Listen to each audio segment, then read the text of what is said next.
So I'm trying to quit drugs. Why? I know this is this kind of crowd. You guys are like enabling me, but I'm not really winning the battle. You know, I still smoke pot every day. Every once in a while, I pop mollies, which I think is a stupid ass name for a drug. It used to be called ecstasy when it was good. But there's one drug that I have to quit that I just can't do anymore, and that's cocaine, because it doesn't mix with comedy. You know, when you're wired, you can't even laugh. You know what I'm saying? Like half of you know what I'm saying. Like this part over here.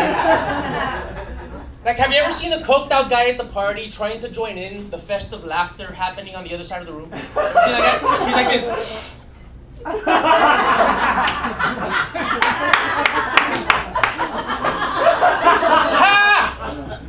Ha! Where's the bathroom? 'Cause I gotta go to the bathroom. I also can't do cocaine because it makes me poop. You know? I'd be at the club, I'd go in the stall. Oh man, I'd hit a fucking whack of cocaine, I was ready to dance. I walk out of the stall. I walk back into the stall and I take a big giant shit right there in the club. People are out in the club being sexy, dancing, and I'm taking a shit in a public bathroom. I had hit rock bottom, people. Thank you. A real cokehead over here in the middle, right? That's why the rest of you don't want to laugh. You don't want to give yourselves away, but this guy says, fuck. He's going to the bathroom right after my set. He's going to hit a big fucking giant whack of cocaine and stay in there to take a big giant shit. I'm vindicating you, motherfucker. So, I've been going to fetish parties. Okay.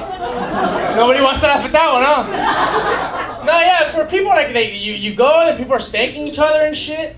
But the one real thing that I've learned about these fetish parties, white girls are crazy. Oh my god. How white girls are this, huh? I was gonna point at you. I was gonna point at that table over there and say that every single one of you, except for the one with the polite posture on the end, looks like you'd be into fetish. There's gotta be one. Not every white girl can be corrupted, so I'm just picking the one on the end who's being polite, and the psychology major. Psychology majors are usually into all that stuff, but I'm from Miami.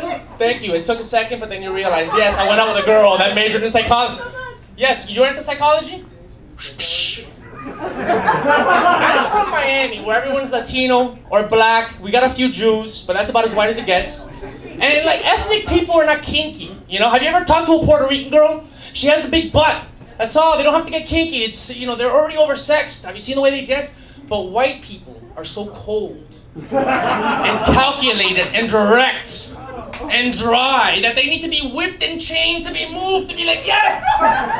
Yes, this is sexy! Right, white girls? Psychology major? But some of these fetishes are just like beyond me, you know? Like, I listen, when it comes to that shit, I'm fucking basic, you know? Spanking, maybe tie me up, but not like really tie me up, because this is pretend. If I need to get out of it, I want to be able to get out of it. But some of these people are into shit that's like, what the fuck? I walk into the fetish party and there's this guy sitting on a chair in a straitjacket, blindfolded, and like people are just like walking by him, not even acknowledging him. I had a coat on. I needed to put it somewhere. I fucking just threw it on him. Some chick in a medieval wench outfit comes running out like, what the fuck? She grabs my coat, she throws it back at me. She's like, his fetish is not to be a coat rack. His fetish is to be put in a straitjacket, blindfolded, and ignored. Haven't you ever heard of that? Hello? I've never heard of that, but white girls, is that apparently boyfriends, ex-boyfriends, husbands, they're into that? I'm down on relationships. Not because of the fetish parties. I saw this documentary on the praying mantis. Have you guys seen what the female praying mantis does to the male praying mantis after they have sex? She eats him. She kills him. What the fuck is that? But like the documentary, like, you know, focuses on her, like you go girl kind of shit, you know? What about the little male praying mantis on his last night on earth when he's telling all his friends, I'm gonna do it, I'm gonna go fuck that bitch? And there's like one lone surviving 40-year-old virgin male praying mantis who's telling him, you don't wanna do it! Trust me, you don't wanna do it! But he does it, man, because he wants to get laid. But you gotta imagine that after he fucks her, right after he comes, right before she's about to eat him alive, he's gotta be thinking to himself, God damn it, I should have stayed home and jerked off. Which is a lesson for all you fellas. Stay home and jerk off. Because you're gonna wake up tomorrow alive. Okay? Straight the fuck up.